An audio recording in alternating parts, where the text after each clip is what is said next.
Well, good evening and thank you for those kind words of welcome.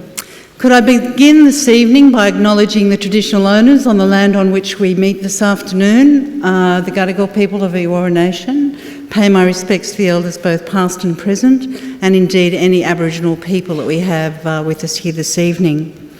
Emeritus Professor Richard Henry AM, Pro-Chancellor, Professor James Donald, Dean of the Faculty of Arts and Social Sciences, Professor Chris Davidson, Head of the School of Education, to all the academic staff, family, friends, and of course the 206 students graduating today, this is your day to celebrate. Your graduation day will be a milestone in your lives, the end of one chapter and the commencement of another. The journey you have taken to get to this point in time has involved sacrifice, dedication, and hard work. So today you must celebrate your achievements, reflect on how far you have come, and plan for your future. You are graduating from a fine university ranked highly nationally and internationally for its excellence in teacher education, research, and employer approval. It is also a microcosm of modern Australia, with students coming from more than 80 countries to study here.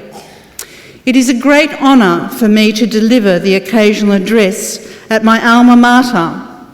It was here at the University of New South Wales that I attained my Masters in Education and my PhD in Educational Measurement, and I was honoured to accept the position of Adjunct Professor of Education, and I always try to give back something to the university whenever I can.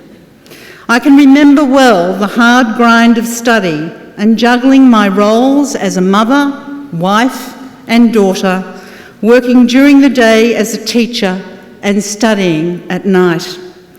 I also remember the thrill of extending my intellectual capacity and the pride I felt when I put on the trencher cap and later the Tudor bonnet for my graduation ceremonies. You and your family and friends will know that feeling here this evening. Many of you choosing a teaching as a career have joined one of the oldest fraternities in the world, a profession that has stood the test of time.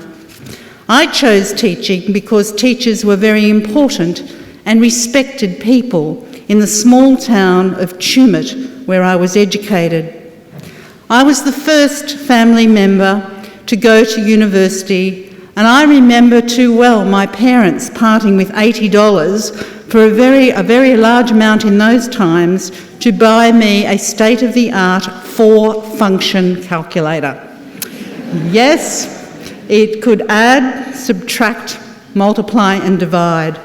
But more importantly, I was very grateful because I knew they had gone without to support my further education. This calculator still holds pride of place in my study at home. Now, as a teacher and now as an educational leader, I have seen countless times that education has the power to transform lives. Education is the pathway to opportunity. In our egalitarian society, it doesn't matter what your bank balance or your postcode is.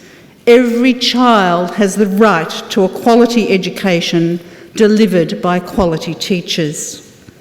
We are fortunate in Australia to have universal access to quality education, but this is not the norm for the world's poorest countries, where 57 million children have no access to education and 250 million cannot read or write by Year 4, according to the Global Partnership for Education. In our increasingly globalised world, where knowledge and skills are the new currency, this is a real challenge for developed countries to increase access to education in developing countries. Education is an investment in our future, not a cost to society.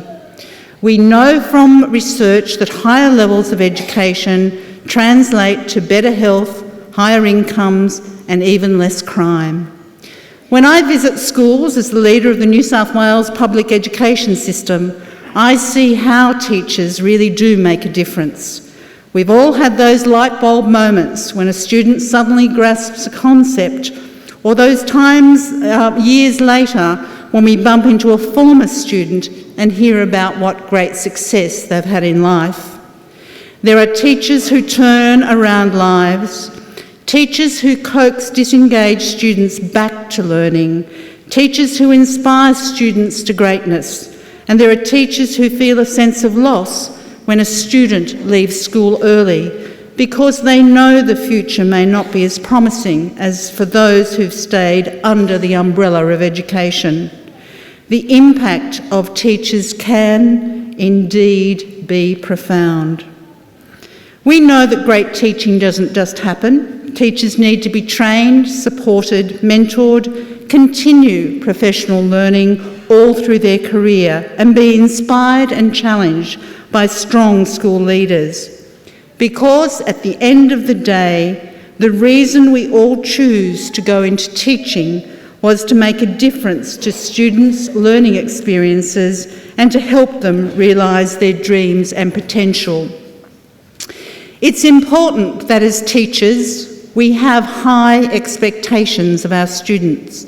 There are 50 years of research that tell us the strong link between teachers' high expectations of students and students' improved academic performance. Can I finish by wishing you success as you embark on the next stage of your careers, whether you're starting as a classroom teacher or moving into school leadership roles. Teaching is very personal, and teachers put an enormous amount of energy and emotion into their craft. You should be very proud of your achievements in the intrinsically rewarding field of education. Your family and friends are rightly proud of your achievements, and I know that the wonderful staff here at the university are also proud of your achievements. Stand tall, be proud of what you've achieved, go on to support others in their learning, and in turn be rewarded by what they achieve. My sincerest congratulations. Thank you.